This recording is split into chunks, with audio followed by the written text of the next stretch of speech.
So good afternoon everyone. So in this video we are going to discuss about some of the pressure measurements. So like some pressure measuring devices we are going to discuss over here. So like Bridgman gauges as well as the McLeod gauges we are going to discuss over here, and we will see over here in this figure some of the sensing element. While pressure it will goes inside that element, how the motion it will be takes place. For in this one, like it will be look like a board on pressure tube, so it will be goes over here. So in this helical tube, so once the pressure it will be goes, so normally it will be moves up. So like in the some other devices, pressure it will be acting the motion towards the right side, like the pressure sensing device it will be act over here. Then we are going to discuss about the Bridgman gauge. So Bridgman gauge it works in the resistance of fine wire charges with pressure. Okay, pressure according to the this formula is called it as R is equal to R1 into 1 plus alpha P. So while seeing the construction of Bridgman gauge, the sensing element is placed over here, then bellows is kept surrounded over the sensing element. The Bridgman high pressure package it will be connected, then terminal is placed over here. So the kerosene is placed over here, it will be act as a like a lubricant over here. Okay, then comes to here this Bridgman gauge with the help of the pressure we can find with R is equal to R1 into 1 plus alpha B. So here is the R is the resistance on atmosphere, and alpha is the pressure coefficient, so P is the gauge pressure. Okay, so the pressure transducer based on the principle is called as Bridgman gauge. So here the typical gauge is made up of like a fine magnet, okay, and also here 80% of copper, 12% of manganese, and 4% of nickel. Okay, so it will be wound the coil and enclose the suitable pressure container over here. The pressure coefficient of this material is 2.5 into 10 power minus 1 and minus 11 power pascal. The total resistance of the wire about 100 ohm, and convenient bridge circuit may employ the measuring the resistance over here. Okay, so this is about the Bridgman gauge. Then comes into the next thing, the low pressure measurement. So the low pressure measurement have direct method.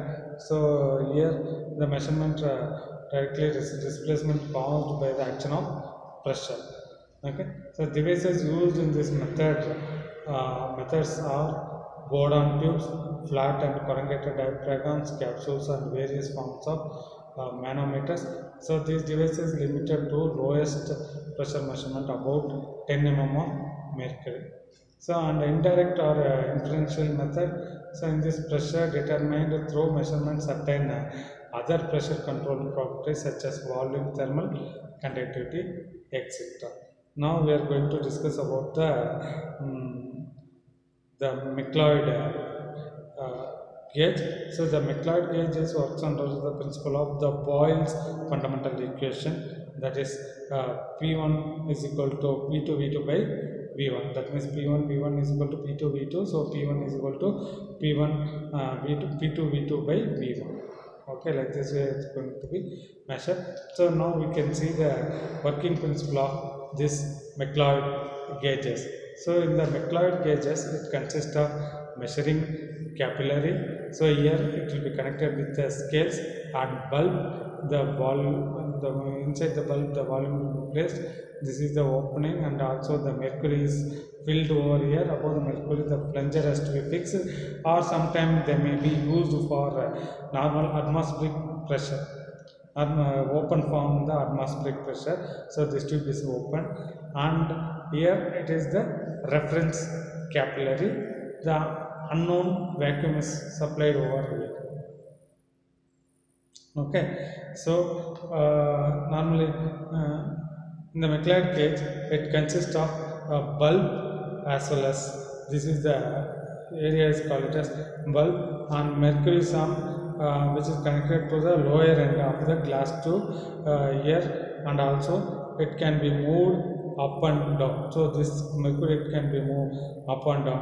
When the mercury level in the gauge below the cutoff, okay, below the cutoff over here, and unknown pressure file gauge including the capillary and C. So this is the capillary and C.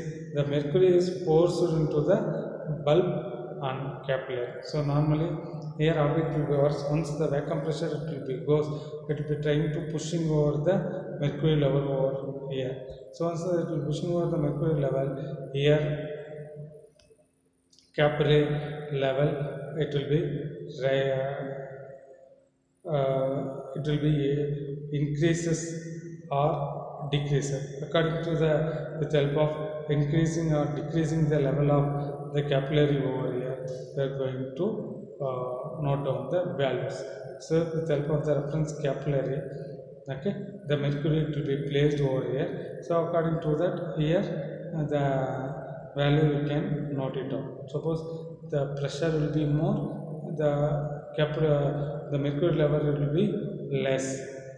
Okay, the vacuum level pressure level will be less, the mercury it will be higher. So from that we are going to measure the values. Okay, so this is the way it's going to measure the level, to measure the